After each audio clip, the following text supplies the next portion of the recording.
Hi, everyone, and welcome to the special simulcast of the Neil Haley Show in the Storehouse Media Group Podcast. I'm your presenter, Neil Haley, and our guest today is Cheryl Lovell, and she is the founder and executive of CLC Group.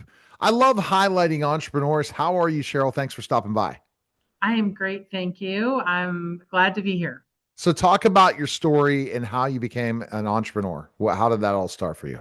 Sure. Back in the day, joined the Navy right out of high school, went to the Gulf War, thought, I'm going to follow that whole nursing career path.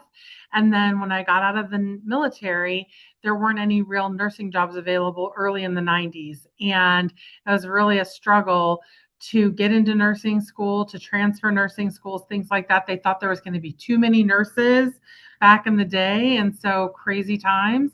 So the military had a college that's associated with it called Webster University. And they said, you know what? We have this brand new healthcare administration thing, and we're going to bring the next leaders up in healthcare. So why don't you do that?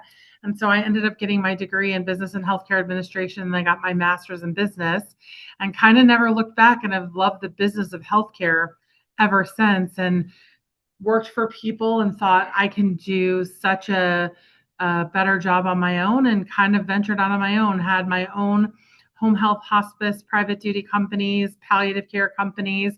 And then after I sold those, I went into consulting and helped other people like realize their business dreams, from operations, sales, marketing, the whole nine yards. I just love healthcare and know that if you do it right, you can make a huge difference. And So, do you, with all, so yeah. So, the businesses you work with are mostly in the healthcare industry? yeah, all of them are in the, I've only done one from a consulting perspective, but it's kind of healthcare adjacent, was FDA regulatory compliance. So it kind of tied a little bit, but I had a lot of fun doing that, and I learned a lot about what compliance in other areas looks like, and it's all very similar. But yeah, I've really mostly worked in healthcare consulting, and then my own venture. Your own venture, is that just work with healthcare companies, or you work with Yep. all? No, Yeah. yeah, my own venture of CLC Group is really consulting with healthcare organizations and helping them either solve problems, grow, develop, make changes, operational, that kind of thing. What are you seeing in those challenges? Because again, I don't know if you did some searching. I've had clients in the healthcare industry. I work with a lot of doctors as well. So I really understand the healthcare landscape and how crazy it is for, especially for businesses.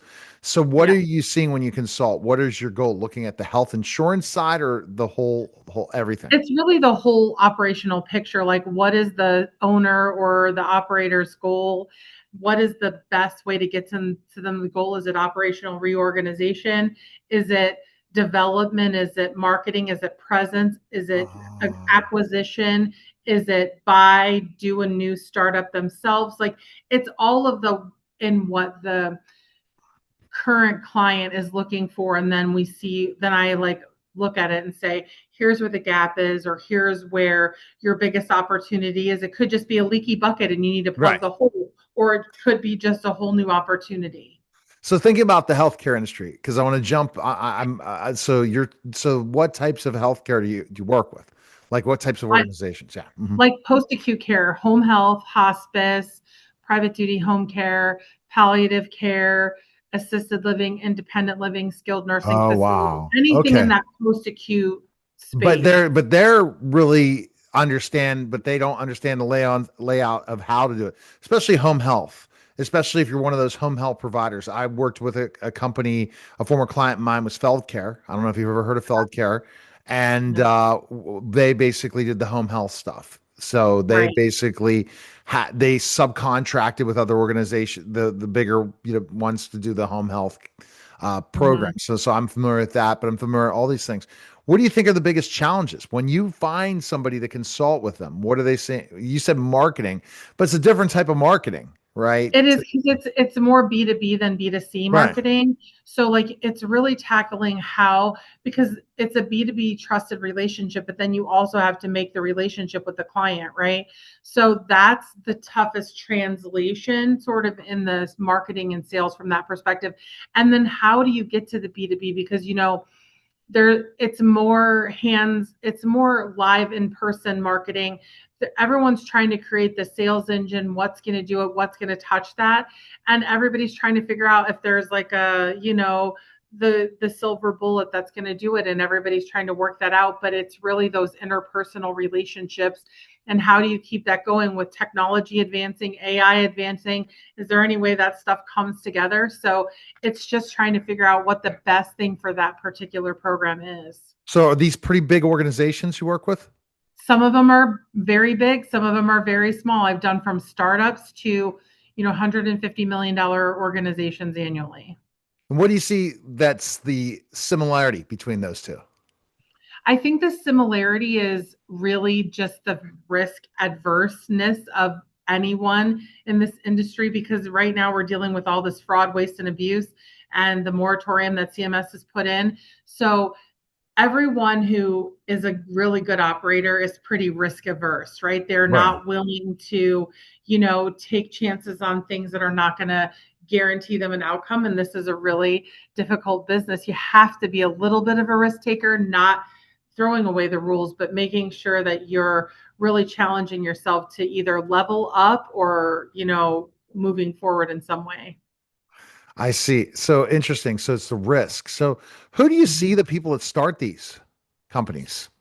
I think there's a lot of entrepreneurs that are coming into healthcare, and it's a little bit changed now with this moratorium that Medicare's put in, but the entrepreneurs are coming from other business lines where they think healthcare is sort of recession proof, economy proof, that kind of thing. So you see that dynamic shifting, and you have a lot of people who don't necessarily understand the business or the regulatory complexities of the business trying to get in. And now it's more regulated, but it could change in 2 years again.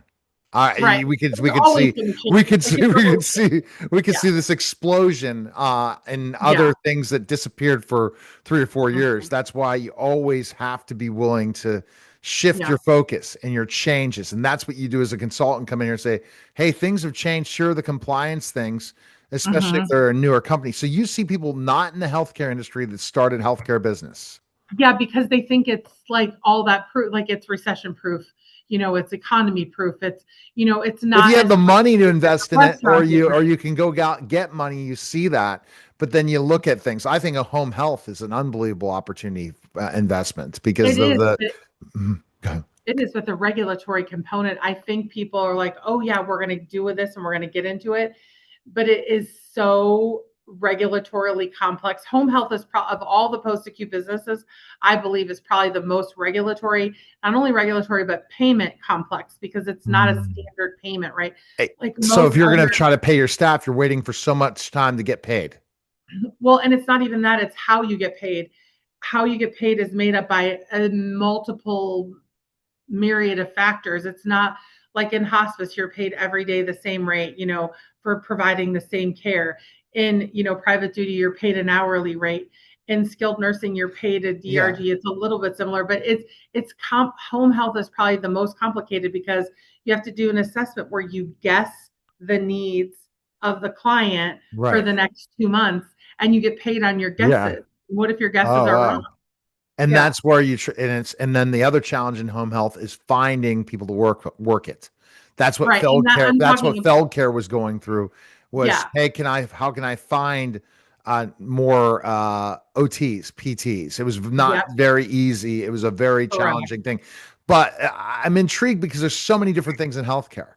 So, Cheryl, I know you have something you can't tell us now, but you're going to come back in a couple of weeks to give us that announcement when it comes up. I will. Because I love this industry. Because again, I'm all about, well, what kind of businesses? I see when people say recession proof, it's either you're an entrepreneur or not. Especially with AI now, take those risk assessments and then contact Cheryl.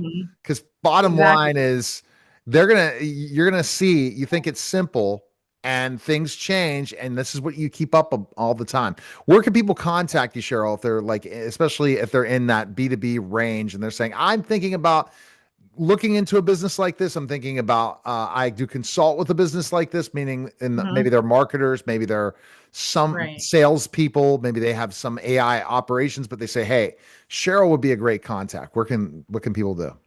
Yeah, they can just reach me at Cheryl at clcgroupco.com. and I'm happy to give advice and, help anybody moving forward. And if anybody's got an operation that's struggling, I can usually point out the issues in a pretty quick minute. All right. Thanks again, Cheryl. I really appreciate it. And go to storehousemediagroup.com for all things media, marketing, publishing, ghostwriting. That was a special simulcast of the Neil Haley Show and the Storehouse Media Group podcast, guys. Take care.